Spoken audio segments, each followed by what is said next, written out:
बच्चों, आज हम पढ़ेंगे कक्षा 8 सामाजिक अध्ययन के अंतर्गत सामाजिक एवं राजनीतिक जीवन विषय का पहला अध्याय। आप देख सकते हैं यहाँ पर बच्चों, ये है आपका अध्याय 1 भारतीय संविधान। हम आपको बताएंगे इस पाठ से संबंधित प्रश्नों के उत्तर अभ्यास प्रश्नोत्तर में। ध्यान दें आप, सबसे पहले हम आपको बताते हैं यहाँ पर पाठ के अंतर्गत पूछे गए प्रश्न और उनके उत्तर। यानी कि आप समझ गए होंगे बच्चों, पाठ के बीच बीच में कुछ प्रश्न पूछे होते हैं जिनके उत्तर आपको लिखने होते हैं। तो सबसे पहले हम पाठ के बीच वाले जो प्रश्न होते हैं उनके उत्तर आपको बता रहे हैं। सबसे पहला प्रश्न है, आप देख सकते हैं, मूलभूत शब्द से आप क्या समझते हैं? अपने रोजमर्रा के जीवन के आधार पर मूलभूत नियम का एक उदाहरण दें। और ये प्रश्न बच्चों आपको देखने को मिलेगा, आप देख सकते हैं पेज नंबर 6, यानी कि पेज नंबर 6 पर आप देखें, आपको ठीक इसी प्रकार से एक प्रश्न दिखाई देगा। तो इस प्रश्न का उत्तर आप क्या लिखेंगे बच्चों? उत्तर आप इस प्रकार से लिखें, मूलभूत शब्द का अभिप्राय है मौलिक या आवश्यक। क्या है मूलभूत का अभिप्राय? मौलिक या आवश्यक। उदाहरण के लिए, यदि हम कोई खेल खेलना चाहते हैं तो हमें उस खेल के मूलभूत नियम जानने होंगे। क्या समझे बच्चों? आप क्रिकेट खेलते हैं तो आप क्रिकेट से संबंधित सारे नियम जानते हैं, और कबड्डी खेलते हैं तो कबड्डी के नियमों को जानते हैं, तभी तो खेल पाते हैं ना अच्छा सा। तो इसलिए मूलभूत शब्द का भी यही अभिप्राय है कि मौलिक या आवश्यक। यदि हम कोई खेल खेलना चाहते हैं तो हमें उस खेल के मूलभूत नियम जानने होंगे। यही क्या है? मूलभूत का अर्थ है। इसके बाद बच्चों दूसरा प्रश्न है आपका, नेपाल की जनता एक नया संविधान क्यों चाहती थी? ये प्रश्न भी आपको पेज नंबर 6 पर मिलेगा। तो आप देखें अपना पेज नंबर 6 अपनी पाठ्य पुस्तक में, इसी प्रकार का आपको एक प्रश्न देखने को मिलेगा कि नेपाल की जनता एक नया संविधान क्यों चाहती थी। उत्तर में आप लिखेंगे, इस प्रकार से लिखें, 1990 यानी 1990 में बने नेपाल के संविधान के अनुसार नेपाल में राजतंत्र की स्थापना की गई थी। नेपाल के लोग नेपाल में लोकतंत्र की स्थापना करना चाहते थे, इसलिए नया संविधान चाहते थे। समझिए ना आप? इस प्रकार से आप जो इस प्रश्न का उत्तर लिखें और इसे याद करें। आगे बच्चों तीसरा प्रश्न है, अपने शिक्षक के साथ चर्चा करें कि राज्य और सरकार के बीच क्या फ़र्क होता है। जानते हैं आप राज्य और सरकार में क्या अंतर होता है बच्चों? नहीं जानते? चलिए कोई बात नहीं, अभी आपको उत्तर में बता देंगे। यहाँ पर आप ध्यान दें, ये प्रश्न आपको देखने को मिलेगा पेज नंबर 13 पर। कहाँ पर? पेज नंबर 13 पर। आप जो है 13 नंबर पेज देखें अपनी पाठ्य पुस्तक का, वहाँ पर आपको इस प्रकार का एक प्रश्न मिलेगा। उत्तर में क्या लिखेंगे आप? उत्तर इस प्रकार से लिखें, राज्य और सरकार में अंतर। सबसे पहले आप हेडिंग डाल के लिखें राज्य। राज्य एक ऐसी राजनीतिक संस्था होती है जो निश्चित भूभाग में रहने वाले संप्रभु लोगों का प्रतिनिधित्व करती है, जैसे भारत राज्य, चीन राज्य आदि। क्या समझे? इस प्रकार से आप राज्य के बारे में लिख सकते हैं। उसके बाद सरकार क्या होती है बच्चों? सरकार के बारे में लिखेंगे सरकार, फिर हेडिंग डाल के लिखेंगे सरकार कानून बनाती है, उन्हें लागू करती है, सरकार को चुनावों के द्वारा बदला जा सकता है। तो इस प्रकार से आप राज्य और सरकार के बीच में क्या अंतर है ये समझ गए होंगे। इस प्रकार से आप देखें, ये तीसरा प्रश्न था आपका और उसका उत्तर आप इस प्रकार से लिख सकते हैं। एक बार राज्य लिखें हेडिंग डाल के उसके बारे में, फिर सरकार और उसके बारे में। चौथा प्रश्न बच्चों आप ध्यान देंगे, निम्नलिखित परिस्थितियों में कौन से मौलिक अधिकारों का उल्लंघन हो रहा है? और ये प्रश्न आपको मिलेगा 14 नंबर पेज पर। आप अपनी पाठ्य पुस्तक के 14 नंबर पेज पर देखें बच्चों, आप जो है, और वहाँ पर जो है आपको इसी प्रकार का एक प्रश्न मिलेगा, निम्नलिखित परिस्थितियों में से कौन सा मौलिक अधिकारों का उल्लंघन हो रहा है। और 1 2 3 4 करके देखेंगे, यदि 13 साल का एक बच्चा कालीन के कारखाने में मजदूरी करता है तो कौन से कानून का उल्लंघन हो रहा है। नंबर दूसरा है, यदि किसी राज्य का कोई नेता दूसरे राज्यों के लोगों को अपने राज्य में काम करने से रोकता है। और तीसरा है यहाँ पर, यदि किसी जन समूह को राजस्थान में तेलुगु माध्यम का स्कूल खोलने की अनुमति नहीं दी जाती है। अगला है, चौथा पॉइंट है यहाँ पर, यदि सरकार सशस्त्र बलों में कार्यरत किसी अधिकारी को इसलिए पदोन्नति नहीं दे रही है क्योंकि वह अधिकारी महिला है। तो यहाँ पर कौन, इन जो चार हैं आपके लिए 4 बिंदु हैं, चारों पर आपको ये देखना है कि कौन से अधिकार का हनन हो रहा है। तो उत्तर बच्चों आप इस प्रकार से लिखें, निम्नलिखित मौलिक अधिकारों का उल्लंघन हो रहा है। और किन का हो रहा है उल्लंघन? शोषण के विरुद्ध अधिकार का उल्लंघन हो रहा है। और दूसरे में लिखेंगे स्वतंत्रता के अधिकार का उल्लंघन हो रहा है। तीसरे में लिखेंगे सांस्कृतिक और शैक्षणिक अधिकार का उल्लंघन हो रहा है। और चौथे के बदले आप लिखेंगे समानता का अधिकार का उल्लंघन हो रहा है। क्योंकि महिला और पुरुष दोनों हमारे देश में समान समझे जाते हैं, तो इसलिए यहाँ पर जो है समानता का अधिकार का उल्लंघन हो रहा है। तो देख सकते हैं आप इन 4 जो प्रश्न हैं आपके लिए, चारों प्रश्नों के पहला, दूसरा, तीसरा और चौथा, इनके उत्तर आप पहले के बदले में पहला लिखेंगे, दूसरे के बदले दूसरा, तीसरा, चौथा, इसी क्रम में आप उनके उत्तर लिख सकते हैं। अगला है बच्चों 5वां प्रश्न। यहाँ पर संविधान में मूल कर्तव्यों का भी उल्लेख किया गया है। अपने शिक्षक की सहायता से पता लगाएं कि वे कर्तव्य कौन से हैं और लोकतंत्र में नागरिकों द्वारा इन कर्तव्यों का पालन करना क्यों महत्वपूर्ण है। तो आप अपने शिक्षक से भी पता कर सकते हैं बच्चों, और हम भी आपको यहाँ पर बताने वाले हैं। तो देख सकते हैं आप पेज नंबर 15 पर ये आपको जो है ये प्रश्न देखने को मिलेगा। कहाँ पर मिलेगा ये प्रश्न? पेज नंबर 15 पर देखें आप, आपको इस प्रकार का एक प्रश्न देखने को मिलेगा। इसका उत्तर क्या लिखेंगे? उत्तर लिखेंगे बच्चों हमारे मूल कर्तव्य, और फिर हेडिंग डाल के लिखें आप नंबर 1 क्या है हमारे मूल कर्तव्य? नंबर 1 संविधान का पालन करना तथा राष्ट्रध्वज, जानते हैं ना आप जो हमारे देश का झंडा है, राष्ट्रध्वज एवं राष्ट्रगान का सम्मान करना। ठीक है। दूसरा है मूल कर्तव्य भारत की संप्रभुता, एकता और अखंडता को कायम रखना और उसकी रक्षा करना। उत्तर में लिखेंगे तीसरा पॉइंट राष्ट्रीय आंदोलन के प्रेरक विचारों को संजोए रखना और उनका पालन करना। चौथा पॉइंट लिखेंगे सार्वजनिक संपत्ति की रक्षा करना और हिंसा से दूर रहना।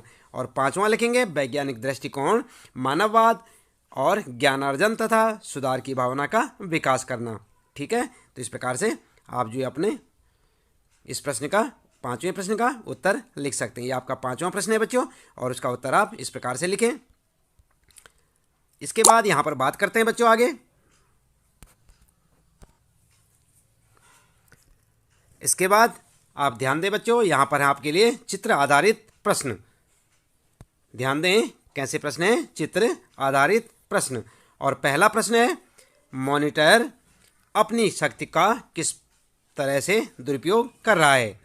मॉनिटर जानते हैं ना आप, आपकी क्लास में मॉनिटर होगा, कोई बच्चा मॉनिटर होता है क्लास में, तो मॉनिटर अपनी शक्ति का किस तरह दुरुपयोग कर रहा है। और ये प्रश्न भी आपको मिलेगा पेज नंबर 7 पर, यानी कि 7 नंबर पेज पर देखें। इस प्रकार का आपको एक प्रश्न मिलेगा, और इसमें आप इस प्रकार से वहीं पर आपको एक चित्र देखने को मिलेगा। इस प्रकार से आप एक चित्र बना सकते हैं बच्चों, साथ साथ देख रहे हैं ना आप यहाँ पर। तो इसी प्रकार का आपको अपनी पाठ्य पुस्तक में जो चित्र मिलेगा उसका जो है आप चाहे तो फोटो लगा सकते हैं, यहाँ पर फोटो स्टेट करके लगा सकते हैं, या किसी और तरह से अगर आप पेंसिल से बना सकते हैं तो आप चित्र बना के इसी प्रकार से इसे लिखेंगे। ठीक है। और इसके बाद अगला है बच्चों, यहाँ पर जो है उत्तर में लिखेंगे पहले आप मॉनिटर एक दबंग किस्म का लड़का है। वह अपनी शिक्षिका की अनुपस्थिति में एक बेकसूर सहपाठी को तंग करता है तथा शिक्षिका के लौटने पर उसकी झूठी शिकायत भी करता है तथा उसे सजा दिलवाता है। तो इस प्रकार से आप अपने इस प्रश्न का उत्तर लिख सकते हैं मॉनिटर के बारे में। ध्यान रहे बच्चों, जैसे मैंने आपको बताया ये चित्र आपको आपकी पाठ्य पुस्तक यानी कि सामाजिक एवं राजनीतिक जीवन के पेज नंबर 7 पर देखने को मिल जाएगा, यानी इसी पाठ के अंतर्गत। इसके बाद अगला जो है दूसरा प्रश्न है बच्चों, नीचे दी गई किस परिस्थिति में मंत्री को अपनी सत्ता के दुरुपयोग का दोषी कहा जाएगा। तो यहाँ पर देख सकते हैं आप कह खा गए करके दे रखें। जब वह ठोस तकनीकी कारणों से अपनी मंत्रालय की किसी परियोजना को नामंजूर कर देता है, या फिर ख वाला है जब वह अपने पड़ोसी को अपने सुरक्षा कर्मियों से पिटवाने की धमकी देता है, या फिर ग वाला है जब वह थाने में फ़ोन करके पुलिस अधिकारियों पर दबाव डालता है कि उसके किसी दोषी रिश्तेदार के खिलाफ FIR दर्ज न की जाए। तो आप देख रहे हैं ना, ये आपका प्रश्न काफ़ी लंबा प्रश्न है और दूसरा प्रश्न है, और इसका उत्तर आप क्या लिखेंगे? उत्तर आप लिखेंगे ख वाला जब वह अपने पड़ोसी को अपने सुरक्षा कर्मियों से पिटवाने की धमकी देता है। ठीक है। और ग वाला भी आपका सही है, जब वह थाने में फ़ोन करके पुलिस अधिकारियों पर दबाव डालता है कि उसके किसी दोषी रिश्तेदार के खिलाफ FIR दर्ज ना की जाए। तो इस प्रकार से आप अपना उत्तर लिख सकते हैं इस प्रश्न का उत्तर। इसके बाद बच्चों अगला है तीसरा प्रश्न यहाँ पर आपका, और यहाँ पर है उपरोक्त चित्रकथा के अंतर्गत पट्ट में कौन से लोग अल्पसंख्या में हैं, बहुसंख्यक गुट द्वारा लिए गए फैसलों से या अल्पसंख्यक गुट किस तरह दबाया जा रहा है। तो इस प्रश्न को आप देख सकते हैं पेज नंबर 8 पर। कहाँ पर देखेंगे बच्चों? पहले आप अपनी पाठ्य पुस्तक के 8 नंबर पेज को देखें, वहाँ पर आपको इस प्रकार का एक प्रश्न देखने को मिलेगा, और इसका उत्तर आप फिर वहीं पर जो है आपको एक चित्र मिलेगा। चित्र के रूप में इस प्रकार से आप उसे बना सकते हैं, या उसकी अपनी किताब से फ़ोटो स्टेट करके उसकी फ़ोटो वहाँ पर चिपका सकते हैं। तो आपका उत्तर हो जाएगा बच्चों, देख लेना आप ये वाला चित्र। और साथ में आप लिखेंगे उत्तर में क्या लिखेंगे, नंबर 1 2 करके लिखेंगे, लड़कियां अल्प संख्या में हैं, लड़के क्रिकेट खेलना चाहते हैं जबकि लड़कियां बास्केटबॉल खेलना चाहती हैं। ठीक है। और शिक्षक इस विवाद को हल करने के लिए दोनों पक्षों को हाथ उठाकर अपनी राय बताने के लिए कहते हैं। लड़कों की संख्या अधिक होने के कारण फैसला उनके पक्ष में जाता है। इस प्रकार बहुसंख्यक गुट द्वारा लिए गए फैसले से अल्पसंख्यक गुट को दबाया जा रहा है। तो इस प्रकार से आप अपना उत्तर लिख सकते हैं। जैसे मैंने बताया, फ़ोटो को आप फ़ोटो स्टेट कर सकते हैं अपनी किताब से और उसको बीच में चिपका सकते हैं।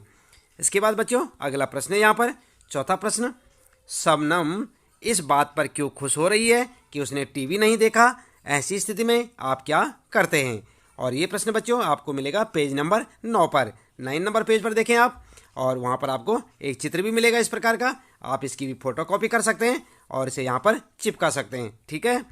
और उत्तर में क्या लिखेंगे आप बच्चों, उत्तर लिखेंगे शबनम ने टीवी न देखकर परीक्षा के लिए 2 अध्याय तैयार कर दिए। इन अध्यायों में से बहुत से प्रश्न आए और शबनम ने उन प्रश्नों का उत्तर ठीक लिखा। और दूसरा पॉइंट लिखेंगे, मैं भी वही करता या करती, अगर लड़की हैं आप तो करती लिखें, जो शबनम ने किया। ठीक है। तो इस प्रकार से आप चित्र लगाने के बाद नीचे यहाँ पर उत्तर लिख सकते हैं। अब इसके बाद चलते हैं बच्चों पाठ के अंत में पूछे गए प्रश्न। इससे पहले जो हमने आपको प्रश्नों के उत्तर बताए, ये क्या थे, पाठ के बीच में से पूछे गए प्रश्नों के उत्तर। अब यहाँ से शुरू हो जाते हैं पाठ के अंत में। आप देख सकते हैं जहाँ पर आपका पाठ समाप्त हो जाता है उसके अंत में कुछ प्रश्न जो है दिए हुए हैं। पाठ के अंत में पूछे गए प्रश्नों के उत्तर हम आपको यहाँ पर बता रहे हैं। ध्यान दें बच्चों, पहला प्रश्न है, किसी लोकतांत्रिक देश को संविधान की जरूरत क्यों पड़ती है। जानते हैं आप किसी लोकतांत्रिक देश को संविधान की जरूरत क्यों पड़ती है, क्यों हमें संविधान की जरूरत पड़ी। चलिए उत्तर देख लेते हैं। उत्तर में आप लिखेंगे संविधान की जरूरत और यहाँ पर हेडिंग डालेंगे। पहला पॉइंट लिखेंगे, यह उन आदर्शों को सूत्रबद्ध करता है जिसके आधार पर नागरिक अपने देश को अपनी इच्छा और सपनों के अनुसार रच सकते हैं। ठीक है, रच सकते हैं लिखें। ठीक है। दूसरा पॉइंट लिखेंगे, यह ऐसे नियम निश्चित करता है जिसके द्वारा शासकों के हाथों सत्ता के दुरुपयोग को रोका जा सके। तीसरा पॉइंट लिखेंगे, संविधान यह भी सुनिश्चित करता है कि कोई ताकतवर समूह किसी दूसरे कम ताकतवर समूह या लोगों के खिलाफ अपनी ताकत का प्रयोग ना कर सके। तो इस प्रकार से आप जो अपने उत्तर को लिख सकते हैं। हेडिंग जरूर डालें आप, हेडिंग लिखें मोटे मोटे अक्षरों में और संविधान की ज़रूरत, और उसके बाद यहाँ पर 3 पॉइंट में अपना उत्तर दे सकते हैं बच्चों। याद रहे, याद भी करें प्रश्नों को, अच्छे से समझें। अगला प्रश्न है बच्चों, नीचे दिए गए 2 दस्तावेजों के हिस्सों को देखिए। पहला कॉलम 1990 का नेपाल के संविधान का है, दूसरा कॉलम नेपाल के ताज़ा अंतरिम संविधान में से लिया गया है। ये है आपका प्रश्न। और यहाँ पर जो है आप जो एक टेबल बनाएंगे इस तरह से, और देख सकते हैं यहाँ पर 1990 का नेपाल का संविधान और 2007 का अंतरिम संविधान। यहाँ पर लिखा है भाग 7 कार्यपालिका, यहाँ पर जो है कार्यपालिका भाग 5, अनुच्छेद 35 कार्यकारी शक्तियाँ, अनुच्छेद 37 कार्यकारी शक्तियाँ, और नेपाल अधिराज्य की कार्यकारी शक्तियाँ महामहिम नरेश और मंत्रिपरिषद की में निहित होंगी। और यहाँ पर लिखा है नेपाल की कार्यवाही मंत्रिपरिषद में निहित होंगी। तो इसी प्रकार से आप इस टेबल को बनाएं और जैसे इसके बीच में लिखा हुआ है ये सब आप लिख सकते हैं। इसके बाद बच्चों ध्यान देंगे, आगे यहाँ पर पूछा गया है कि नेपाल के इन दोनों संविधानों में कार्यकारी शक्ति के उपयोग में क्या फ़र्क दिखाई देता है। इस बात को ध्यान में रखते हुए क्या आपको लगता है कि नेपाल को एक नए संविधान की ज़रूरत है, यदि है तो क्यों। ठीक है, तो ये प्रश्न है आपका, काफ़ी लंबा प्रश्न है बच्चों, ध्यानपूर्वक देखें। प्रश्न दूसरा ये और इस प्रकार से लिखा हुआ है। तो आप उत्तर में क्या लिखेंगे, उत्तर आप इस प्रकार से लिखेंगे बच्चों। आप लिखें उत्तर, नेपाल को नए संविधान की आवश्यकता है। नंबर 1 यहाँ पर जो है हेडिंग डाल सकते हैं आप। उसके बाद लिखेंगे नंबर 1, 1990 के संविधान में कार्यकारी शक्तियां राजा के हाथ में केंद्रित हैं, जबकि 2007 के अंतरिम संविधान में सत्ता की कार्यकारी शक्तियां मंत्रिपरिषद के हाथ में रहेंगी। तो इस प्रकार से आप अपना उत्तर लिख सकते हैं। दूसरा पॉइंट लिखेंगे, हाँ नेपाल को नए संविधान की ज़रूरत है क्योंकि 1990 के संविधान में ये आदर्श निहित हैं जो नेपाल की जनता चाहती है। तो इस प्रकार से आप अपना उत्तर दे सकते हैं। बात करते हैं बच्चों यहाँ पर तीसरा प्रश्न है ये, अगर निर्वाचित प्रतिनिधियों की शक्ति पर कोई अंकुश न होता तो क्या होता। उत्तर क्या लिखेंगे आप। उत्तर लिखें, अगर शक्ति पर कोई अंकुश नहीं हो तो उसके बाद हेडिंग डाल के लिखें नंबर 1 नंबर 2 करके। नंबर 1, निर्वाचित प्रतिनिधि शक्तियों का दुरुपयोग करते तथा अपनी मनमानी करते। दूसरा पॉइंट लिखें बच्चों, वे किसी को भी डराने धमकाने और दबाने की कोशिश करते और अल्पसंख्यकों की उपेक्षा करते। तीसरा पॉइंट लिखें, वे अपने निर्णय जनता पर जबरदस्ती थोपते जिस कारण से नागरिक अपने अधिकारों व स्वतंत्रताओं का उपयोग नहीं कर पाते। तो इस प्रकार से आप अपना उत्तर लिख सकते हैं इस तीसरे प्रश्न का। ध्यान दें बच्चों। और उसके बाद चौथा प्रश्न है यहाँ पर आपके लिए, निम्नलिखित स्थितियों में अल्पसंख्यक कौन है। इन स्थितियों में अल्पसंख्यकों के विचारों का सम्मान करना क्यों महत्वपूर्ण है, इसका एक एक कारण बताइए। आई बात समझ में बच्चों। और यहाँ पर आप देख सकते हैं क्या क्या गया करके दिया हुआ है। एक स्कूल में 30 शिक्षक हैं और उनमें से 20 पुरुष हैं। और ख है, एक शहर में 5% लोग बौद्ध धर्म को मानते हैं। और ग वाला है यहाँ पर, एक कारखाने के भोजनालय में 80% कर्मचारी शाकाहारी हैं। और घ वाला है, यहाँ पर देख सकते हैं घ में 50 विद्यार्थियों की कक्षा में 40 विद्यार्थी संपन्न परिवारों से हैं। तो आप क्या करेंगे, उत्तर में लिखेंगे बच्चों। उत्तर आप इस प्रकार से लिखें पॉइंट बनाकर। नंबर 1, महिलाएं अल्पसंख्यक हैं। महिलाओं के विचारों का सम्मान करना महत्वपूर्ण है क्योंकि वे भी पुरुषों के बराबर योग्यता रखती हैं एवं स्कूल में पुरुषों के बराबर ही भूमिका निभाती हैं, है ना बच्चों। उसके बाद दूसरा जो है पॉइंट लिखेंगे, बौद्ध अल्पसंख्यक हैं, उनके विचारों का सम्मान करना महत्वपूर्ण है क्योंकि भारत में धर्मनिरपेक्षता का पालन किया गया है, इसलिए प्रत्येक समुदाय को अपनी संस्कृति की रक्षा और विकास करने का अधिकार है। तीसरा पॉइंट लिखें, मांसाहारी अल्पसंख्यक हैं, उनके विचारों का सम्मान करना महत्वपूर्ण है क्योंकि प्रत्येक व्यक्ति को अपनी पसंद चुनने का अधिकार है। ठीक है। और चौथा पॉइंट लिखें बच्चों, गरीब परिवार के विद्यार्थी अल्पसंख्यक हैं, उनके विचारों का सम्मान करना महत्वपूर्ण है क्योंकि सभी विद्यार्थियों को समान अवसर दिए जाने चाहिए ताकि प्रतिभा का विकास हो सके।